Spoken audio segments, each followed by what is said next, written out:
Yo era musulmán, pero ahora soy cristiano, aunque pasé por el fuego. Mi papá me repudió, pero Dios ha sido muy bueno conmigo. Cantaré de la bondad de Dios.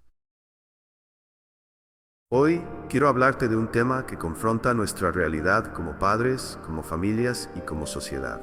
El biberón de esta generación. Vivimos en un tiempo donde la inmadurez espiritual, emocional y familiar se ha normalizado. Según estadísticas recientes, el tiempo que los padres hispanos pasan con sus hijos es de apenas 1 a 2 horas por semana. Y cada vez más niños adquieren dispositivos electrónicos desde edades tan tempranas como los 7 años. Esto no solo revela un patrón de dependencia tecnológica, sino también una generación que necesita urgentemente madurar en las áreas esenciales de la vida. La inmadurez no solo afecta a los hijos, también alcanza a los padres. ¿Cómo podemos esperar que nuestros hijos crezcan en sabiduría, madurez y fe si no estamos modelando estos valores? Hoy reflexionaremos en el ejemplo de Jesús, quien desde su niñez creció en 4 áreas clave: sabiduría, estatura, gracia para con Dios y gracia para con los hombres. Este mensaje es una invitación a dejar de ser una generación dependiente de la necedad y a convertirnos en familias que maduran en todas las áreas, reflejando el diseño de Dios. Prepárate para ser desafiado y transformado por esta palabra. Comencemos. Bueno, muy bien. ¿Cómo se llama el mensaje de hoy? ¿Cómo le llaman en México? Biberón. En Colombia le decimos tetero. ¿Cómo le dicen en El Salvador? ¿Qué? Parcha. Pacha. ¿Cómo le dicen en Honduras? ¿Qué? No, yo no voy a decir eso. ¿Cómo se dice? Pepe. ¿Cómo le dicen en Venezuela? Tetero también. ¿En algún país que no le llamen igual, diferente? Chupón. Bueno, chupón es que me chuparon acá también. Bueno, el mensaje de hoy se llama el biberón de esta generación y quiero empezar con unas estadísticas interesantes. Según un informe de investigación de Wendy Wrong, directora de investigaciones del IFS, el pueblo hispano, diga conmigo, los hispanos, en Estados Unidos, el tiempo de los padres con sus hijos es de 1 a 2 horas por semana. El tiempo en que un padre invierte con su hijo es 1 a 2 horas por semana. Otro, 29% de los padres hispanos no viven con sus hijos. En otras palabras, 29% de los niños no viven con los dos padres, viven solo con uno de los dos. En otra encuesta, The Kids y Tech Evolutions of Today Digital Natives, algo así, usted me entendió. La edad promedio en que un niño adquiere un aparato es a los 8 años, un dispositivo electrónico. Pero en los hispanos es todavía más peligroso porque la edad en los cuales los padres le están dando celulares a sus hijos o aparatos electrónicos para que se queden con ellos es a los 7 años de edad. Otra encuesta. En los hispanos, esta es en los hispanos y esta se hizo en una compañía que se llama Kaspersky, y Kaspersky dice que el 29% de los niños están 2 horas frente a un dispositivo al día. Esto es aparte de las horas de escuela, en la casa. Hay un 48% que están 5 horas al frente de un dispositivo y hay un 17% que están de 6 a 8 horas pegados a un dispositivo. Vuelvo y repito, esto no es en la escuela, esto es en la casa. Estamos viviendo en una generación de biberón y el biberón representa inmadurez. Di esa palabra conmigo, inmadurez. Entonces hay algunas preguntas importantes acá. ¿Por qué estamos teniendo hijos adictos a los aparatos electrónicos? Porque son los mismos padres o somos los mismos padres los que estamos siendo adictos también. En el caso de algunos padres, usamos el aparato electrónico para desencartarnos del muchacho. Bueno, parece que esa palabra era para los que no vinieron hoy. Ustedes no tienen eso, pero tranquilo, soy yo.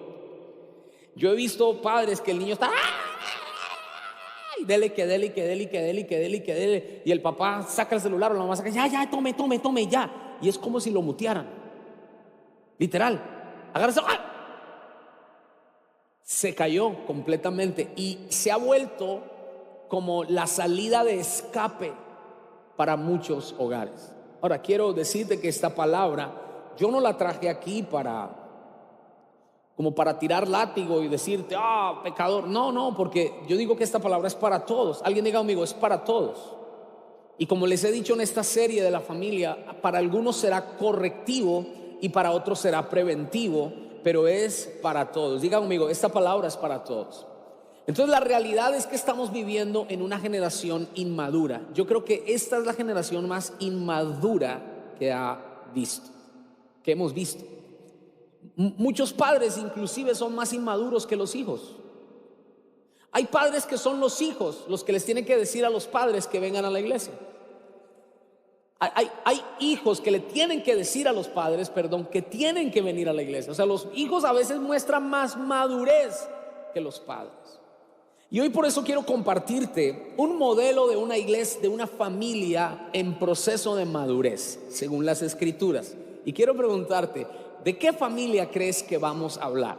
Donde el niño está en proceso de madurez y los padres están en un proceso lindo de madurar. ¿Quién? Así es, la familia de nuestro Señor Jesucristo. ¿Cómo se llamó el papá de nuestro Señor Jesucristo aquí en la tierra? O la persona delegada para cuidarlo. Uy, ¿cómo saben de Biblia? Está tremendo. Ya se graduaron de teólogos, ya sabe que José fue el que cuidó a Jesús como papá. ¿Cómo se llamó la mamá de Jesús? Wow, tóquese la cabeza, a lo mejor se está quemando. María.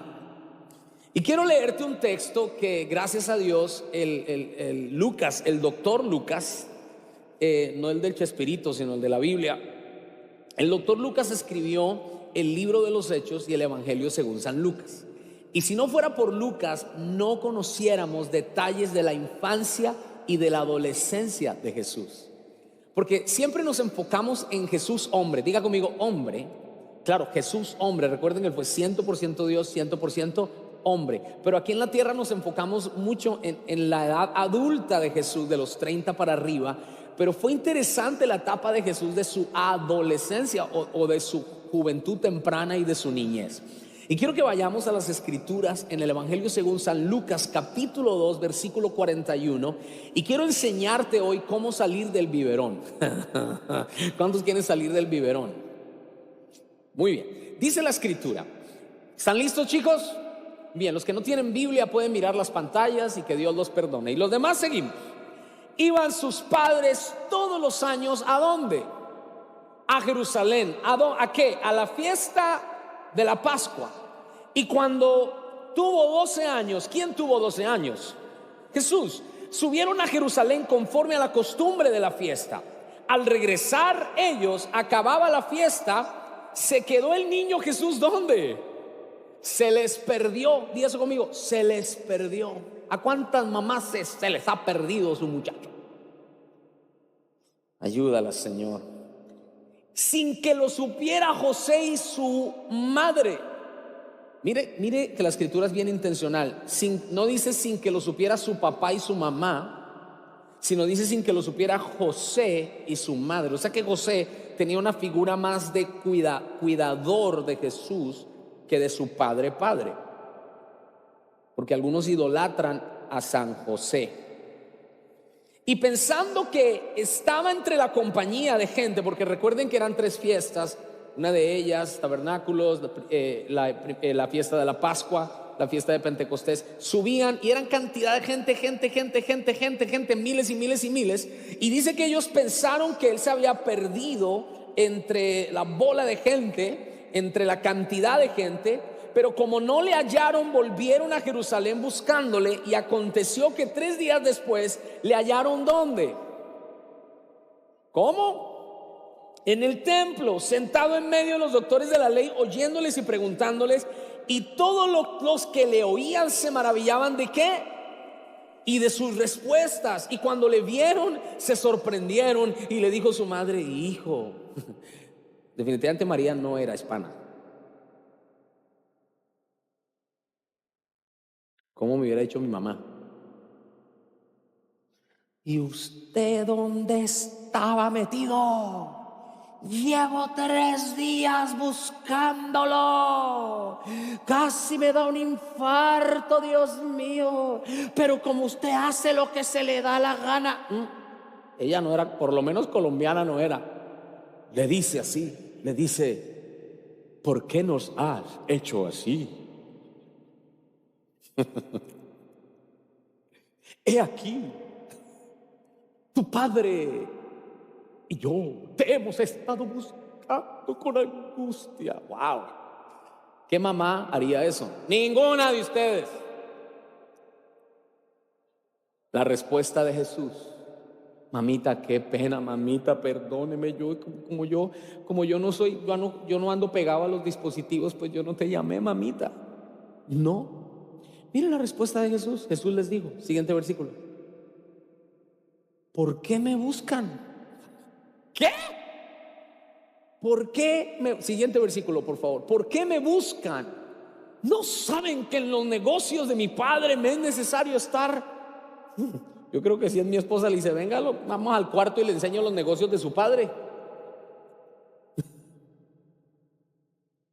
Pero dice la escritura: mas ellos no entendieron las palabras que él les habló, y descendió con ellos. Y me encanta que Lucas, guiado por el Espíritu Santo, es muy intencional en hacernos ver que Jesús no era rebelde, sino que la expresión de Jesús no fue por rebeldía. Diga conmigo: no fue por rebeldía, sino es porque hay que entender que él era el Hijo de Dios.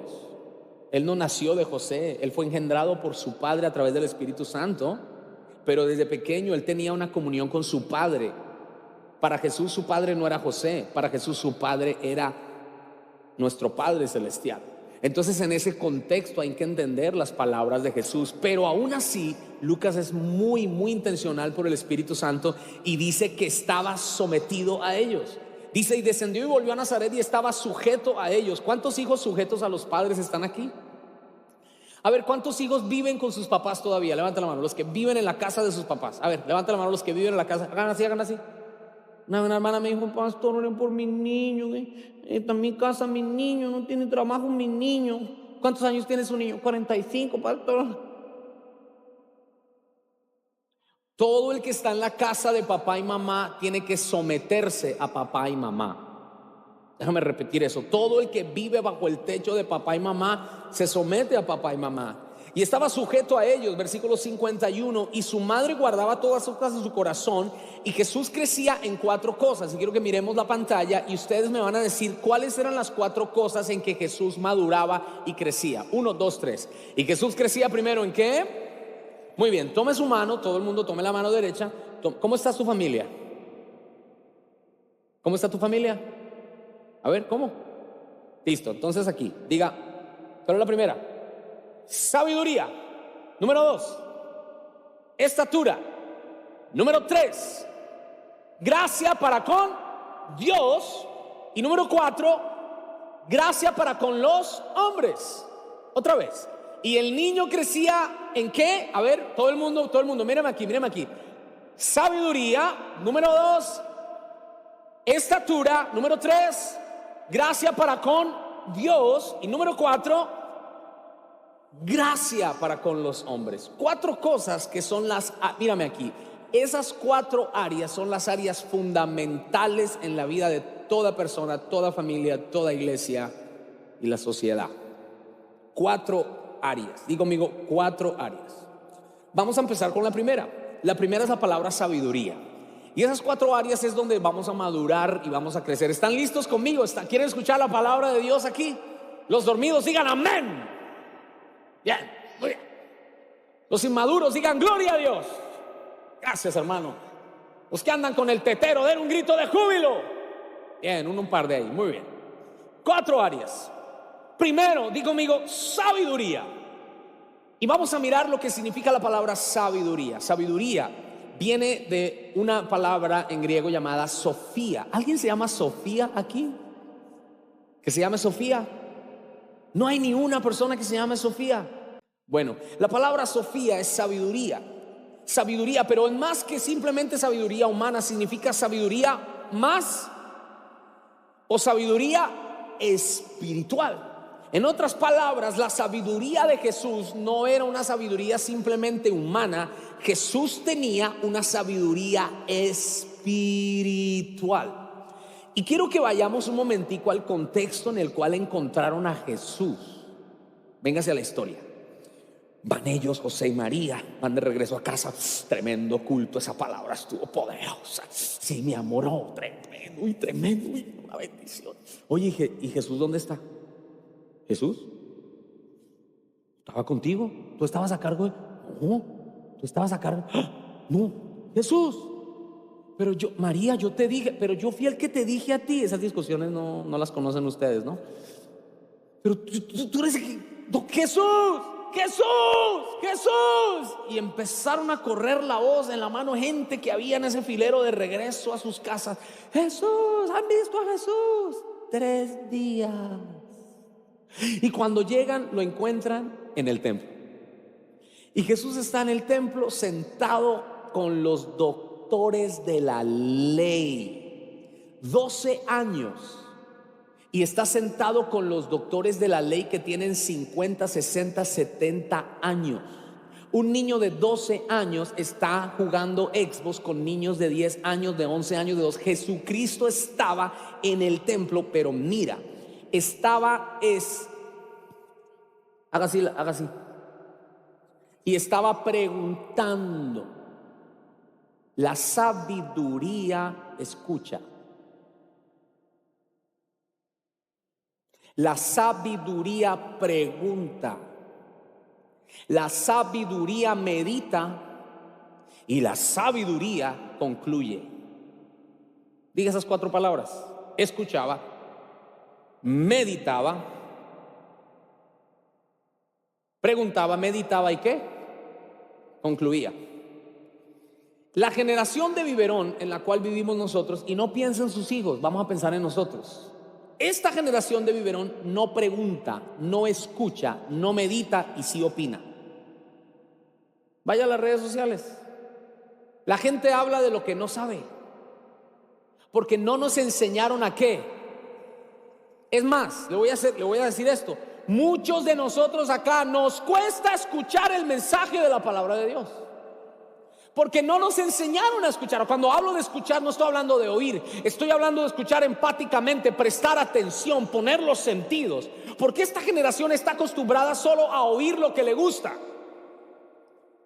Le voy a hacer una prueba. Si yo le echo un chiste aquí, usted se le va a quedar el chiste en la cabeza y se le va a olvidar toda la prédica. Porque somos dados a escuchar lo que nos gusta. Pero si hay algo que no me gusta, me incomoda, requiere esfuerzo, requiere investigación, requiere empatía, requiere prestar atención, requiere poner mi ego abajo, mi interés abajo y subirle el volumen al aprendizaje, entonces no lo hago. Gracias. Y a eso yo le llamo esto. Muchos tenemos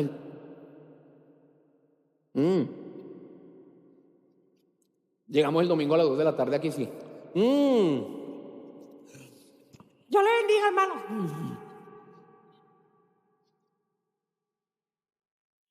Tu niño viene con un biberón, pero tú traes otro biberón en la boca y se llama necedad. Porque el opuesto a la sabiduría es la necedad. No escucha. La necedad no presta atención. Y por eso muchos de nosotros hablamos necedades, porque no escuchamos. Mírame. No importa qué tan impresionante sea el culto. Es más, no importa qué tan tremendo sea el predicador. Si no escuchamos, no sirvió para nada.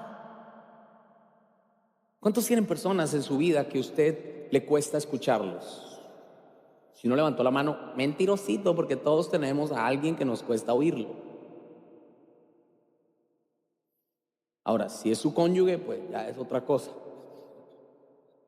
¿Cuántos tienen gente en su vida que a usted le gusta escucharlos y prestan atención cuando ellos hablan? ¿Los demás son sordos o qué, hermano? Escuche. En el libro de Hebreos dice la Escritura, y el Espíritu Santo dice hoy, Diga conmigo hoy. Fuerte. Como dijo el salmista David en Hebreos, habían pasado 1000 años. Cuando dijo Hebreos y el Espíritu Santo dice hoy, fue algo que David había dicho antes. Y lo que David dijo fue lo mismo que el pueblo de Israel pasó en el desierto cuando Dios le dijo que escuches mi voz, no endurezcas tu corazón. Pasó en el desierto, pasó en el tiempo de David y vuelve en el tiempo de los hebreos y vuelve hoy, y siempre usa la misma palabra hoy, hoy, hoy. Diga esa palabra. Lo cual quiere decir, el Espíritu Santo sigue hablando. Voy a repetir eso. El Espíritu Santo sigue hablando. El que le habló a Moisés y al pueblo de Israel en el desierto es el mismo Espíritu que está diciéndonos hoy: si escuchares mi voz, no endurezcas, porque el corazón se endurece cuando el oído se cierra. Pero también la generación necia no solo no escucha, la generación de biberón no pregunta, saca conclusiones y no medita. Le voy a poner un ejemplo familiar, en la familia, porque estamos hablando de, usted llega a la casa, hermano varón, y llega a su casa, los trastes están sucios, la cocina está hecha vuelta a nada, listo. ¿Qué hace la necedad? Grita, pelea, discute, pero no pregunta. El necio, ¿y por qué? El sabio llega, ve el panorama, algo pasó aquí. Llama a su esposa y dice: mi amor. Así como María le habló a Jesús: ¿por qué me habéis hecho esto? Le pregunta y le dice: mi amor, algo sucedió con la loza, con los trastes que veo que están sucios. Y seguramente tu esposa te va a decir: sí, mi amor, me dio un dolor en la espalda terrible que no me he podido ni parar. Pero nosotros entramos de una a pelear porque no.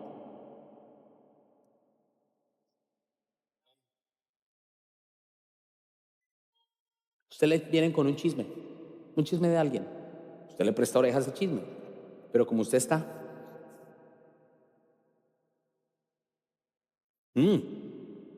bebiendo del tetero y del biberón de la necedad, usted no sabe si lo que le están diciendo es verdad. Usted se come toda esa leche envenenada y usted termina regando el veneno que le contaron. Pero el sabio no escucha necedades, le cierra el oído a lo que no tiene que escuchar. Y si quiere dar un veredicto, se asegura y pregunta y averigua e investiga y luego medita y luego concluye. El método de Jesús siempre fue preguntar. Jesús hacía muchas preguntas. Es más, muchas veces que le preguntaron cosas, Él respondió con preguntas. Por ejemplo, el esposo, ¿cuándo fue la última vez que el esposo le dijo a su esposa: mi amor, ¿cómo estás? ¿Y a este qué le pasó? Si lo único que me preguntas es cuánto hay en el banco, cuántos biles se pagaron, cómo están los niños, y por qué y por el otro, pero que tú me preguntes cómo estás. Y al principio a lo mejor la esposa va a decir: no te entiendo esa pregunta. Después el esposo le va a volver a preguntar lo mismo y la esposa le va a decir: si tú supieras. Porque es una pregunta muy peligrosa, por eso no la queremos preguntar. Pero cuando empieza el esposo a abrir el oído a su esposa, cuando empieza la esposa a abrirle el oído al esposo, cuando los padres empiezan a abrirle el oído a los hijos, empezamos a caminar en sabiduría. ¿Cuántos quieren ser sabios? Digan amén. Pero es una sabiduría espiritual. Ahora, ¿cómo yo crezco en sabiduría espiritual? Anote, por favor. Primero, conociendo las Escrituras. ¿Conociendo qué?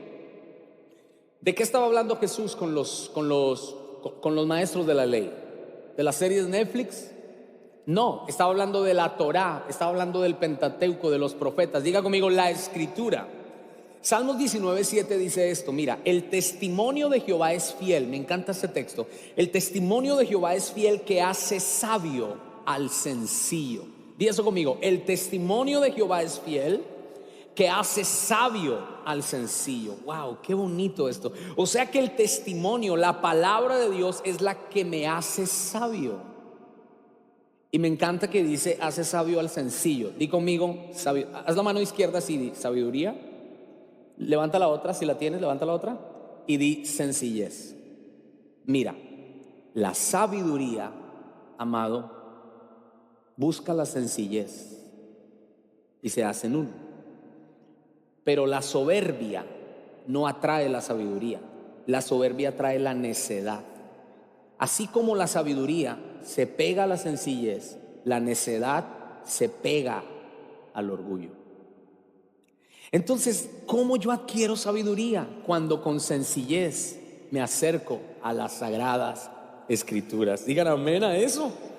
Y esta es una pregunta que te quiero hacer. ¿Están teniendo mis hijos una mentalidad bíblica o una mentalidad secularista? Voy a repetir esa pregunta. ¿Están teniendo mis hijos una mentalidad bíblica o una mentalidad secularista? Pastor David, ¿qué es secularismo? Secularismo es sencillo, lo que el mundo piensa. Y muchos de nosotros estamos teniendo una mentalidad secularista en nuestras casas. Le doy ejemplos de nuestra casa. No, mi papá anda por ahí con otra señora, pero como el vecino también, pues no hay problema, todo el mundo lo hace. ¿Qué es eso? ¿Cómo? Secularismo. ¿Qué es una mentalidad secularista? Los domingos ya me cansé de ir a la iglesia, mejor vámonos a un parque, vámonos a la playa, porque como todo el mundo se va a pasear el domingo y el domingo es un día de descanso. ¿Qué mentalidad es esa?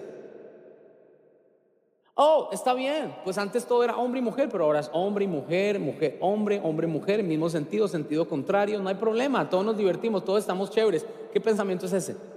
Secularista. Y muchos de nosotros en nuestros hogares, nuestros hijos no tienen mentalidad bíblica, sino mentalidad secularista. Y sabes, como le habló Pablo a los romanos, diciendo de esta generación, y yo creo que estamos en Estados Unidos en ese tiempo perfecto de lo que habló Pablo, creyendo ser sabios, se hicieron necios. Estamos viviendo en la generación más inteligente de acá y al mismo tiempo más necia. ¿Miento o no miento? Por eso el segundo principio de la sabiduría es el temor a Dios. Proverbios 1:17 dice: el principio de la sabiduría es el temor a Jehová. Y mira, el temor a Dios se modela y se adquiere. Diga conmigo, se modela y se adquiere. ¿Por qué muchos de nuestros hijos están apartados de los caminos del Señor? Porque hay un padre que no le modeló el temor a Dios. Venimos acá a la iglesia, venimos con el biberón, lo dejamos en el parqueadero y cuando salimos del carro, otra vez la necedad, las groserías, la patanería, las griterías, el maltrato, el abuso, el machismo. Y ese niño, ese hijo que nos ve aquí en la iglesia, nos ve en la casa y dice, algo no cuadra. Y cuando el papá le dice, mi hijo, hay que amar a Dios, hay que servir a Dios, el niño por fuera dice, sí papá, y por dentro dice, no te creo. Porque el temor a Dios no es algo que yo le digo, venga, le voy a poner la mano para que tenga temor a Dios. No, el temor a Dios se modela, pero también el temor a Dios se aprende y se adquiere.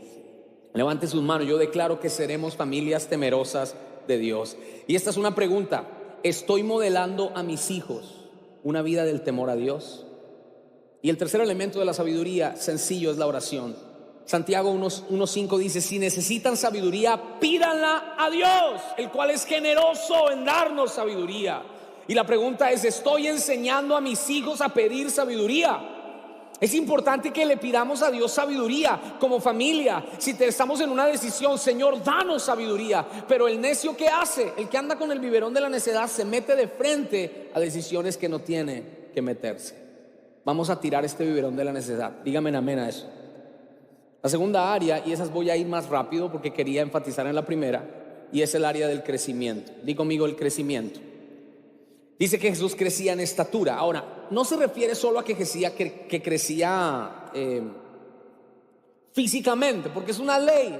O sea, mire, usted no tiene que decir, Padre, por favor, que yo crezca. Bueno, algunos sí, pero normalmente no. Normalmente el crecimiento se da normal sin que yo ayune o no pida. Se refiere es esto, escucha, se refiere a que Jesucristo tenía un crecimiento maduro y un crecimiento saludable. Diga conmigo, crecimiento saludable. Y a esto yo le llamo, este biberón le llamo el biberón del descuido. ¿Quiere que me meta al rancho un poquito? Voy a ir rápido, pero me voy a meter al rancho. Pónmelo ahí, descuido. Muchos padres caemos en el error de no ser personas cuidadosas en el crecimiento de nuestros hijos. Crecen físicamente, se vuelven unos monstruos, pero no aprenden a tender la cama. Son tan grandes y tan gigantes que uno hasta le da miedo, pero ni siquiera saben doblar la ropa. No saben lavar la ropa, no ayudan en la casa, son flojos, perezosos, ni siquiera tienen cuidado de ellos mismos, porque un hijo es el reflejo de un padre. Y muchos tenemos el biberón del descuido. Ay, pero ¿por qué ese hijo no madura? ¿Por qué ese hijo no crece? Porque tiene un papá pegado al Netflix 4 horas todos los días. Padre Santo, obra por ahí, yo no sé qué está pasando. Jesucristo no solo, mírame, Jesucristo no solo crecía físicamente, Él crecía en su mente, Él crecía en su limpieza, Él crecía en ética, Él crecía en moral. Es un crecimiento integral.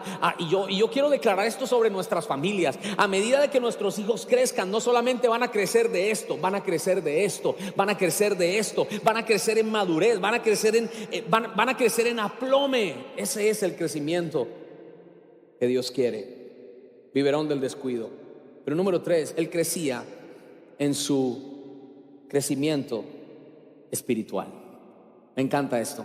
Yo me imagino a Jesús, mírame, imagínate a Jesús a los 8 añitos, metido en su cuarto. Y María, papi, ya el desayuno está listo. Ya voy, mamá, estoy hablando con mi papá. ¿Con José? No, con Dios. Papi, ¿dónde está Jesús? Mi hijo, José, busca a Jesús. Ay, no, ya sabemos dónde está. Está metido allá en el game room. ¿Y qué está haciendo? Está hablando con su papá. Me encanta que Jesucristo desde pequeño construyó una relación personal con su Padre. Pero muchos de nosotros tenemos este biberón que se llama, ponle un close-up aquí. Hoy sí está trabajando mi. ¿Cómo se llama? Es más, tú sabes que la apatía espiritual yo la puedo ver desde aquí. Yo puedo ver algunos con el así.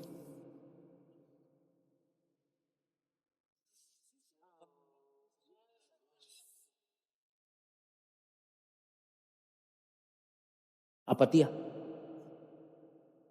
Y luego cuando llegamos a casa, nuestros hijos no quieren saber nada de Dios porque el papá es el que tiene el biberón. Pero no solo aquí en la iglesia. La mamá es la que tiene que decir, mijo, ¿cuándo vamos a orar? Hay que orar, que ya fuimos a la iglesia, no moleste. Y esto es tremendísimo.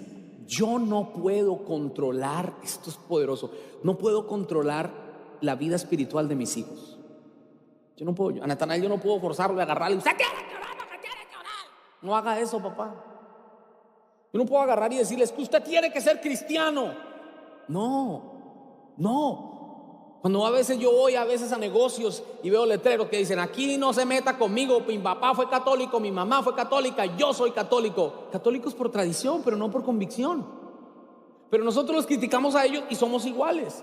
Queremos agarrar a nuestros hijos y embutirles el evangelio, pero modelarles un incorrecto evangelio. Miren cómo somos, les embutimos el evangelio hablado, pero les modelamos una necedad espiritual, una apatía espiritual.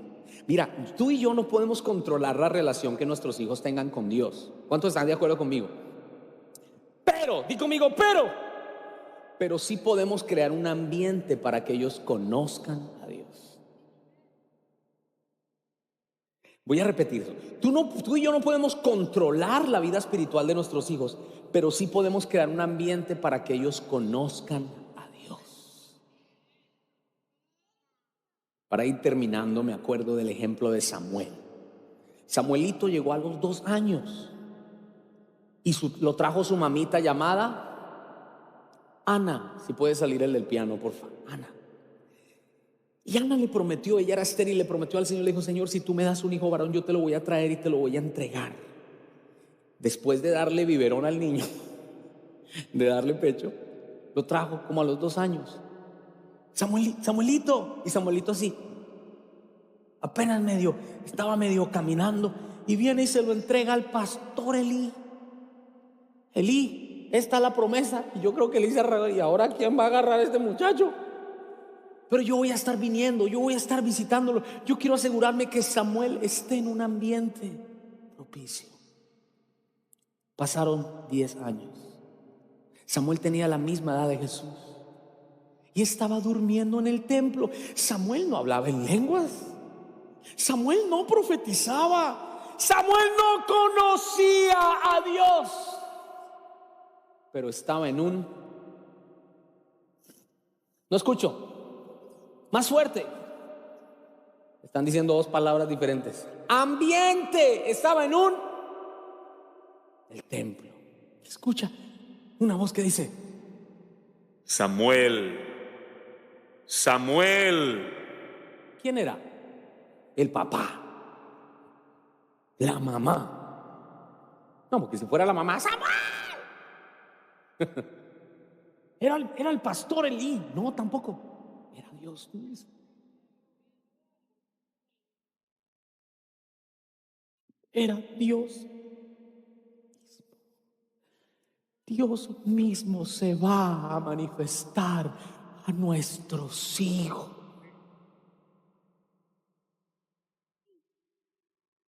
Alguien reciba esa palabra. Por favor, alguien diga amén a esa palabra. Esa palabra es para mí. Él aprendió a escuchar la voz de Dios y aprendió a profetizar. Su mamá no le dijo: mira, papito, el 24 de enero tú vas a escuchar la voz audible de Dios y usted va a decir: ¿por qué así es que Dios habla? No, ella no le dijo nada. Dios mismo acercó a Samuel, porque Samuel estaba en el lugar correcto. Asegúrate que tus hijos y tú estén en el lugar correcto, porque ahí es cuando Dios se acercará a nuestros hijos. Y termino. Dale un aplauso al Señor en esta hora.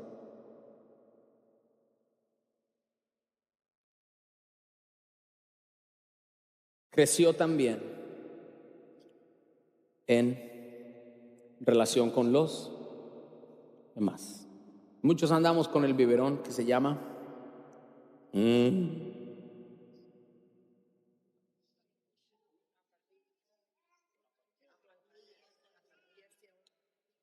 Entonces mira. Cuando se crece en sabiduría, se crece en madurez, se crece en relación con Dios y se crece en relación con los demás. Mira lo opuesto. Cuando se crece, está mirando, venga hijo, venga. Cuando no crecemos en sabiduría, o un close-up tal vez ahí desde la otra cámara, nos volvemos.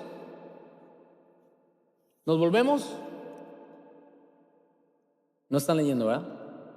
Dilo, nos volvemos necios. Y la necedad me lleva al descuido. Obviamente, como tengo descuido y todo el asunto, eso me lleva a la apatía y por consecuencia, mírame bien y con esto termino. Esto es Estados Unidos. Estas son las escuelas de Estados Unidos. Estos son la mayoría de hijos hispanos. No los que están en el mundo, los que están dentro de la iglesia.